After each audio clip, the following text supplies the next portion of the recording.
Selamat pagi saudara, sebelum kita membaca merenungkan firman Tuhan, mari kita berdoa.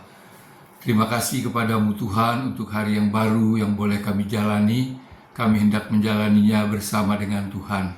Sebelumnya kami hendak membaca merenungkan firman-Mu, biarlah Tuhan berbicara dan mengajar kami. Dalam nama Tuhan Yesus, amin. Saudara, pembacaan firman Tuhan untuk hari ini diambil dari 1 Korintus pasal yang pertama, ayat yang ke-10 sampai dengan ayat 18. Tetapi saya hanya akan membacakan ayat yang ke-10 yang mengatakan demikian. Tetapi aku menasihatkan kamu saudara-saudara, demi nama Tuhan kita Yesus Kristus, supaya kamu seia sekata dan jangan ada perpecahan di antara kamu. Tetapi sebaliknya, supaya kamu erat bersatu dan sehati sepikir. Saudara, rupanya pada waktu Rasul Paulus menulis suratnya kepada jemaat di Korintus, pada saat itu jemaat Korintus sedang mengalami masalah, bahkan menjurus kepada perpecahan. Tentu sesuatu yang sangat membahayakan bagi gereja yang masih muda, yang masih baru pada waktu itu. Pada waktu itu, saudara, dikatakan rupanya ada kelompok-kelompok di dalam jemaat. Ada kelompok Paulus, kelompok Petrus, kelompok Kristus, dan sebagainya. Nah, oleh sebab itu Rasul Paulus menasihatkan supaya jangan sampai ada perpecahan di antara jemaat pada waktu itu. Saudara, sebenarnya perpecahan di dalam jemaat itu sesuatu yang sering kali terjadi. Pada mula-mulanya terjadi pemisahan antara gereja di barat dengan gereja di timur. Gereja di barat yang berpusatkan di Vatikan, di Roma, sedangkan gereja di timur tidak mau tunduk, tidak mau taat kepada satu pimpinan yang ada di Vatikan. Mereka berdiri sendiri dengan masing-masing wilayah-wilayah, sinode-sinode, ada pemimpinnya. Nah, saudara-saudara, kemudian pada abad ke-16 awal, tepatnya tahun 1517, terjadi perpisahan yang besar antara gereja Katolik di Roma dengan gereja yang disebut gereja Protestan di bawah pimpinan Martin Luther dan kawan-kawan. Yang pada waktu itu, pada tanggal 31 Oktober tahun 1517, dia menempelkan 95 dalil di pintu gerbang gereja di Wittenberg yang memprotes keadaan gereja pada waktu itu. Timbullah kemudian gereja Protestan.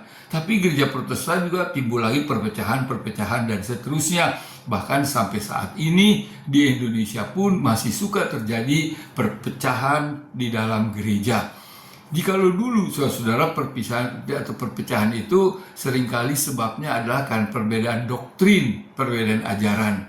Tapi pada saat ini, apalagi di Indonesia, perpecahan itu seringkali bersifat praktis. Perbedaan pandangan atau keinginan untuk menjadi pimpinan orang yang berpengaruh di dalam gereja, baik tingkat sinode atau tingkat jemaat. Jadi masing-masing mau mempertahankan pendapatnya, bahkan kadang-kadang ada perpecahan yang karena persoal perebutan harta, suatu yang sangat memprihatinkan.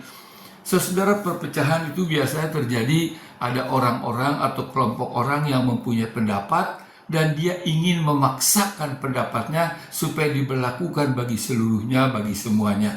Saudara, di dalam gereja perbedaan pandangan atau pendapat sah-sah saja, boleh saja. Bahkan itu bagus untuk memperkaya dalam pengambilan keputusan. Tapi yang tidak boleh sebenarnya bukan perbedaan, tetapi ada pemaksaan pendapat daripada seseorang atau sekelompok orang. Saudara, tentu kalau kita mempunyai pandangan, kita yakin bahwa pandangan kita itu benar atau yang paling benar. Itu boleh-boleh saja. Tetapi harus juga kita ingat bahwa kita sebagai manusia atau kelompok kita sebagai manusia mempunyai kelemahan, mempunyai kekurangan, bahkan mempunyai dosa, saudara. Dan harus kita sadari bahwa kebenaran yang kita yakini belum tentu itu adalah kebenaran yang tunggal. Belum tentu itu adalah kebenaran yang paling benar di antara yang lain. Kita boleh mempertahankan pendapat kita supaya bisa diterima oleh orang lain. Tapi seandainya tidak diterima pun, kita harus lapang dada. Karena mungkin saja setelah mengalami perjalanan waktu, ternyata pendapat kita itu tidak benar. Pendapat orang yang kita turuti itu yang benar. Bisa saja kita salah. Atau seandainya setelah menjalani suatu proses waktu, pendapat kita yang benar, ya puji Tuhan, saudara. Jadi harus kita ingat. Pertama, apalagi di dalam gereja. Gereja itu bukan kita punya, saudara. Bukan saya punya, bukan kelompok saya punya, tapi Tuhan punya. Saya punya pandangan, punya pendapat untuk memperbaiki gereja, tapi pada akhirnya saya harus menyerahkan kepada Tuhan yang mempunyai gereja, supaya bukan pendapat atau pandangan saya, tapi pendapat atau pandangan Tuhan yang terjadi. Seandainya pandangan saya itu benar, setelah menjalani waktu benar, tetapi toh tidak diterima, mungkin memang kehendak Tuhan begitu peristiwanya, supaya melalui perjalanan waktu, melalui kekeliruan atau kesalahan, maka terdapatlah kemudian atau terjadilah kemudian satu kesimpulan, satu pendapat yang paling benar. Jadi sekali lagi, perbedaan pandangan sah-sah saja, tetapi jangan dipaksakan pandangan kita seolah-olah kitalah yang paling benar. Gereja adalah Tuhan punya, kehendak Tuhan yang jadi. Amin. Kita berdoa. Terima kasih kepadamu Tuhan untuk firman-Mu yang mengingatkan supaya jangan terjadi perpecahan di antara jemaat Tuhan.